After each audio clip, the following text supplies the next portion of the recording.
सनक लगाई हुई है आईफोन वीडियो बनावे थे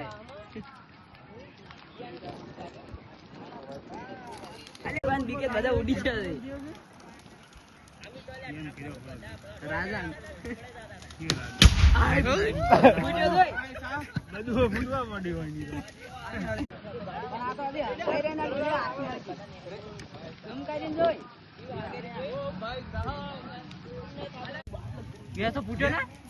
એટલે ગેસ નો બાટલો ને તો પાછા આવે એટલે ફૂટ્યો ગેસ નો નક્કી ના કહેવાય એટલે કોક હરી જાની ગેસ નો બાટલો ફૂટ્યો જ ખરા આવે છે શું એ ઓમ આવે તું બોલે જા હા અલે કોક ફૂટી પાછું મોટર તો સારું જ છે